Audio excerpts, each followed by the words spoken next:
LeadersTimes journalists and Angels for the Journey volunteers arrived in Siem Reap on June 13th at 10 a.m. It was just a day after a deadly border conflict with Thailand, one of many.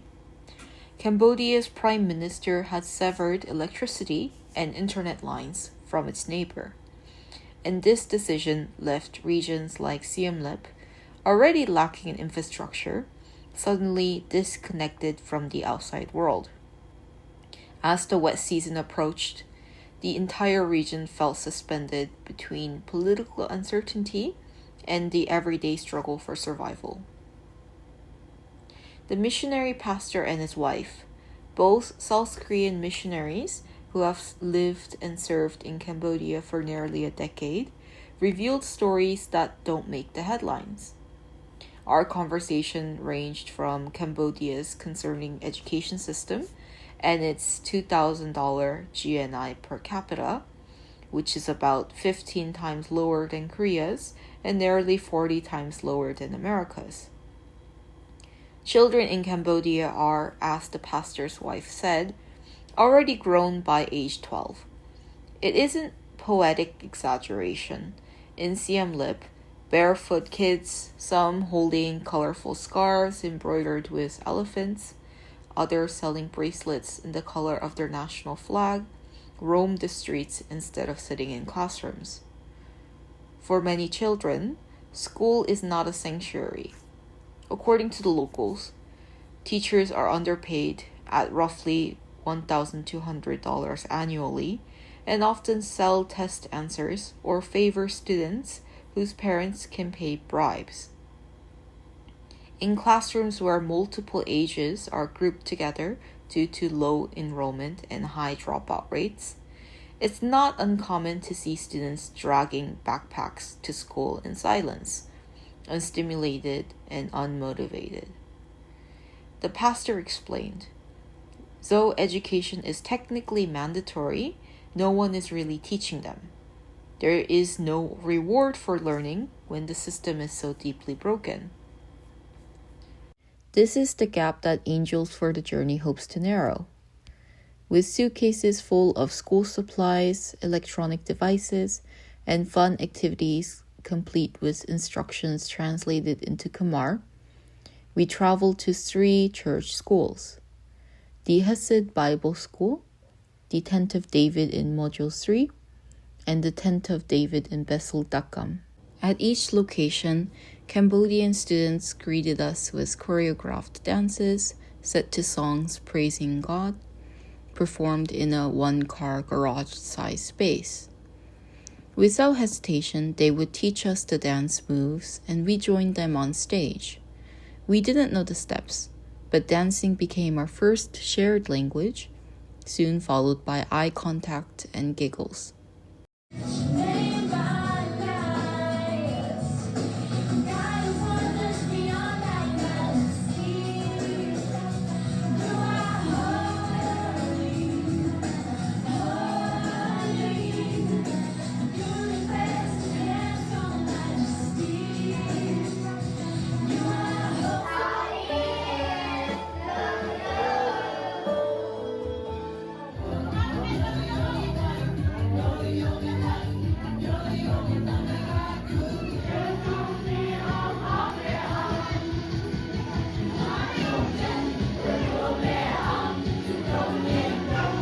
My name is Bryce and I'm 17 years old.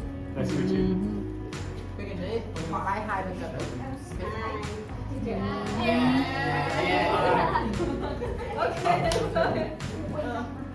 is Pete.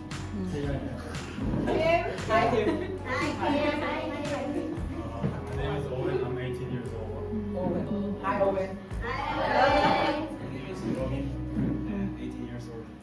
After introductions, we together read Numbatchok, a Cambodian folktale translated into Korean and English. We also listened to the story in Khmer, recorded by a Cambodian woman now living in Korea. It was the first time they saw their oral tradition in printed form, complete with vivid illustrations. That moment proved what we all sensed. With the right tools, these youths are eager to learn.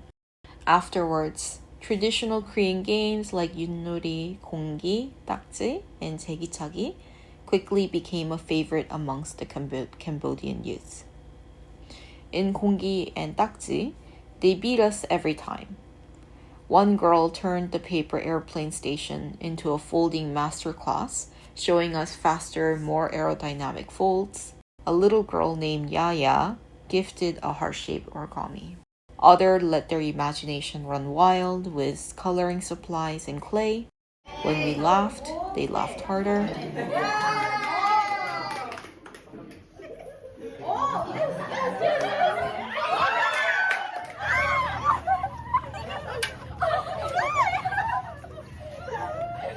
Students like Srei, Vilya, Thalia, and Rota received the donated smartphones, allowing them to access new educational resources. The laptop and tablet went to the oldest daughter of a family with 12 children, a girl who, by tradition, will inherit the family home and care for her parents alone. Still, she dreams of going to Korea or the US, where education might actually change her life. Cambodia is certainly a matriarchal society. Therefore, the burden that falls on women and girls is immense.